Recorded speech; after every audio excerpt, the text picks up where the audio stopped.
শেখ হাসিনা ফেরত চাইবে বাংলাদেশ, বেকায়দায় ভারত। এবং সর্বশেষ জানাবো সম্ভাব্য সুদিনেও ভিন্ন চ্যালেঞ্জে বিএনপি। এতক্ষণ শুনছিলেন সংবাদ শিরোনাম, এবার বিস্তারিত। ভয়াবহ বিপদে শেখ হাসিনা, ফেরত চাইবে বাংলাদেশ, বেকায়দায় ভারত।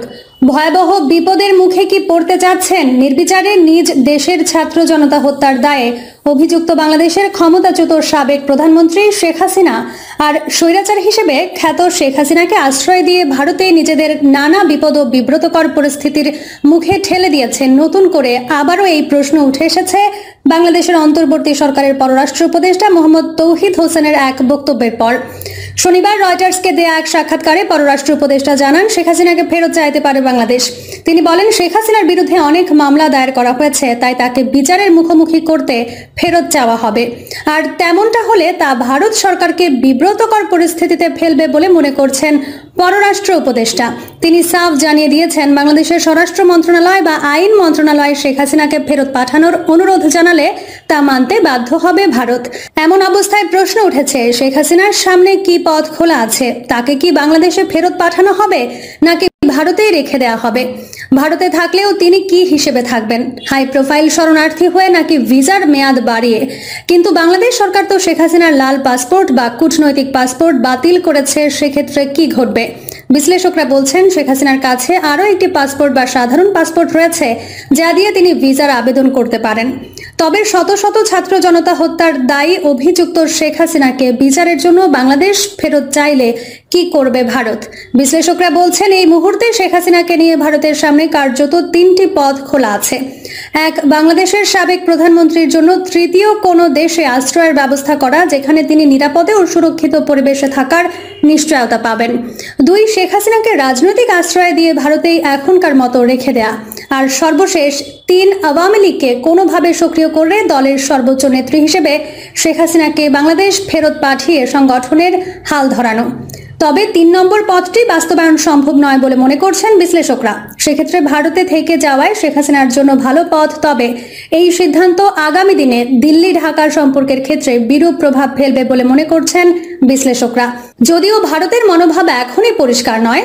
এরই মধ্যে ভারতের পররাষ্ট্রমন্ত্রী এস জয়শঙ্কর ও দেশটির পররাষ্ট্র মন্ত্রণালয়ের মুখপাত্র রণধীর জয়সওয়াল দুজনেই শেখ হাসিনাকে ফেরত দেওয়ার ইস্যুতে সরাসরি কোনো মন্তব্য করেনি। শেখ হাসিনাকে ফেরত পাঠানো হবে কিনা এমন প্রশ্নটি অনুমান নির্ভর উল্লেখ করে জবাব দিতে অস্বীকৃতি জানিয়েছেন ভারতের পররাষ্ট্রমন্ত্রী ও দেশটির পররাষ্ট্র মন্ত্রণালয়ের মুখপাত্র।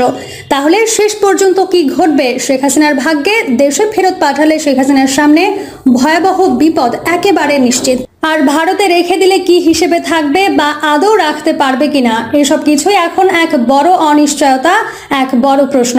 সব মিলে শেখ হাসিনাকে নিয়ে বেকায়দায় ভারত, যা দিন দিন স্পষ্ট হয়ে উঠছে। আর এই অনিশ্চয়তাগুলো ভারতকে এক ধরনের অস্বস্তিকর পরিস্থিতিতে ফেলে দিয়েছে বলে মনে করছেন বিশ্লেষকরা। সম্ভাব্য সুদিনেও ভিন্ন চ্যালেঞ্জে বিএনপি। ছাত্র জনতার অভ্যুত্থানে আওয়ামী লীগ সরকারের পতনের পর সম্ভাব্য সুদিনেও ভিন্ন ধরনের চ্যালেঞ্জের মুখে বাংলাদেশ জাতীয়তাবাদী দল। আগামী নির্বাচনের আগে রাষ্ট্র সংস্কারের ব্যাপারে নিজেদের প্রস্তাবনা ও দলীয় নেতাকর্মীর কর্মকাণ্ড দিয়ে জনগণের আস্থা অর্জন করতে হবে দলটিকে। রাজনীতিতে চির প্রতিদ্বন্দ্বী আওয়ামী লীগ এখন কঠিন সংকটে। এর মধ্যেই এবারের নির্বাচনে সুস্থ গণতান্ত্রিক প্রতিযোগিতায় নামতে হতে পারে বিএনপিকে। বিশেষ করে জামায়াতে ইসলামী সহ বিভিন্ন দলকে নিয়ে ইসলামী ফ্রন্ট ও বৈষম্য বিরোধী আন্দোলনের ছাত্র তরুণদের সম্ভাব্য নতুন দলের প্রতিদ্বন্দ্বিতার মুখে পড়তে হতে পারে দেশের অন্যতম বৃহৎ রাজনৈতিক দলটিকে। একই সঙ্গে বিএনপিকে অন্তর্বর্তীকালীন সরকারের সঙ্গে সুসম্পর্ক রেখে অবাধ, সুষ্ঠু ও গ্রহণযোগ্য নির্বাচনের দিকে নিয়ে যেতে হবে দেশকে। পাশাপাশি আন্তর্জাতিক সম্প্রদায়, দেশের সামরিক বেসামরিক শক্তি ও সুশীল সমাজের সমর্থন আদায়ও করতে হবে। এর সঙ্গে রয়েছে লন্ডনে অবস্থানরত দলের ভারপ্রাপ্ত চেয়ারম্যান তারেক রহমানকে দেশে ফিরিয়ে আনার চ্যালেঞ্জ। এমন পরিস্থিতিতেই আজ 1 সেপ্টেম্বর বিএনপির 46তম প্রতিষ্ঠা বার্ষিকী। এই উপলক্ষে একদিনের কর্মসূচি গ্রহণ করেছে দলটি। দেশে ভয়াবহ বন্যা পরিস্থিতির কারণে এবার বর্ণাঢ্য কর্মসূচি বাতিল করেছে দলটি। দলের প্রতিষ্ঠা বার্ষিকী উপলক্ষে ভারপ্রাপ্ত চেয়ারম্যান তারেক রহমান এক বাণীতে দেশে গণতন্ত্র ফিরিয়ে আনতে নেতাকর্মীকে জনগণকে সঙ্গে নিয়ে কাজ করে যাওয়ার আহ্বান জানিয়েছেন।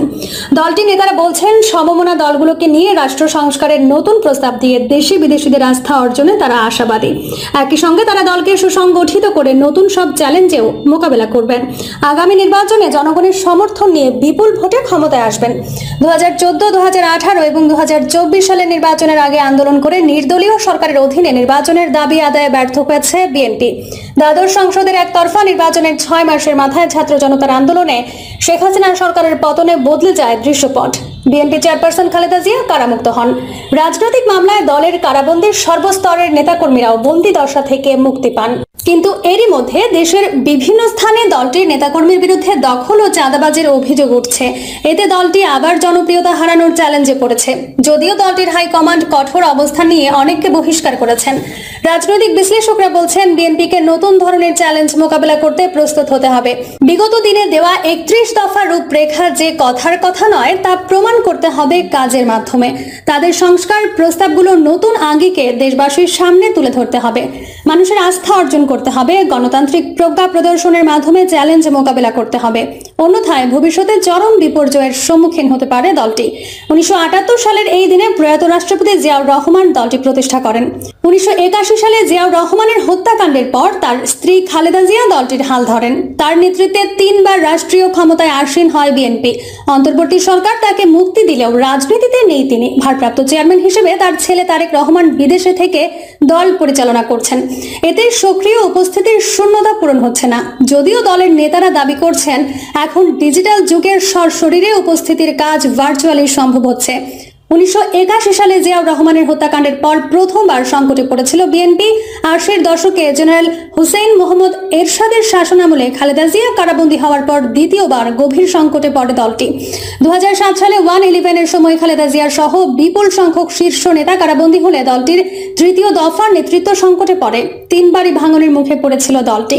বিএনপি মহাসচিব মির্জা ফখরুল ইসলাম আলমগীর বলেন, শহীদ রাষ্ট্রপতি জিয়াউর রহমান সময়ের প্রয়োজনে বিএনপি প্রতিষ্ঠা করেন।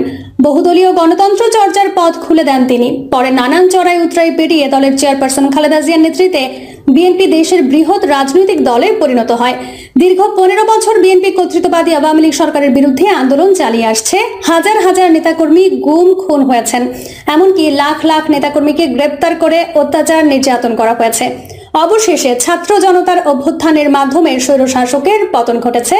তিনি বলেন, ডক্টর মোহাম্মদ ইউনূসের নেতৃত্বে অন্তর্বর্তীকালীন সরকার প্রয়োজনীয় সংস্কার করে যৌক্তিক সময়ে নির্বাচন দেবে বলে আশা করে বিএনপি। মির্জা ফখরুল বলেন, রাজনৈতিক দলের সঙ্গে সংলাপের মাধ্যমে দ্রুত সময়ের মধ্যে সরকার সংস্কার ও নির্বাচনের ব্যাপারে একটি রোড ম্যাপ দেবে বলে আমরা আশা করি। পরিবর্তিত পরিস্থিতিতে বিএনপি সব ধরনের চ্যালেঞ্জ মোকাবেলা করতে প্রস্তুত। তাদের রাষ্ট্র সংস্কার প্রস্তাবকে সমর্থন দিয়ে গণতন্ত্র ফিরিয়ে আনতে জনগণ বিএনপির পাশে থাকবে বলে আমরা আশাবাদী। এক প্রশ্নের জবাবে মির্জা ফখরুল বলেন, দলের চেয়ারপারসন খালেদা জিয়া উন্নত চিকিৎসার জন্য বিদেশে যাবেন এবং ভারপ্রাপ্ত চেয়ারম্যান তারেক রহমান অচিরেই দেশে ফিরে আসবেন। বিএনপির নীতি নির্ধারক নেতাদের মতে বৈষম্য বিরোধী ছাত্র আন্দোলনের সফলতার মধ্য দিয়ে বিএনপির 15 বছরের আন্দোলন সংগ্রামের পরিসমাপ্তি ঘটেছে। ছাত্র জনতার নির্দলীয় নেতৃত্ব মেনে নিয়ে ফ্যাসিবাদ বিরোধী আন্দোলনের শরিক হয়েছিল দলটি। এই আন্দোলনে নতুন রাজনৈতিক ও সামাজিক শক্তির উত্থান ঘটেছে।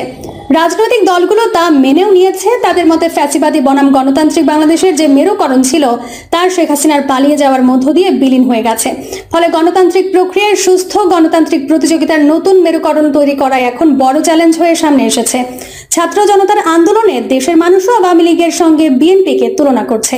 বিশেষ করে দুই দলের নেতাকর্মীর কার্যক্রমকে অনেকেই একই চারিত্রিক বৈশিষ্ট্য সম্পন্ন বলে অভিহিত করছেন। এই পরিস্থিতিতে সারা দেশে নেতাকর্মীর বিরুদ্ধে চাঁদাবাজি ও দখলদারির অভিযোগগুলোকে গুরুত্ব দিয়ে বিবেচনা করতে শুরু করেছে বিএনপি। প্রিয় দর্শক, এই ছিল এখনকার সর্বশেষ সংবাদ। আপডেট সব সংবাদ পেতে চ্যানেলটি সাবস্ক্রাইব করে বেল আইকনটি ক্লিক করে রাখুন।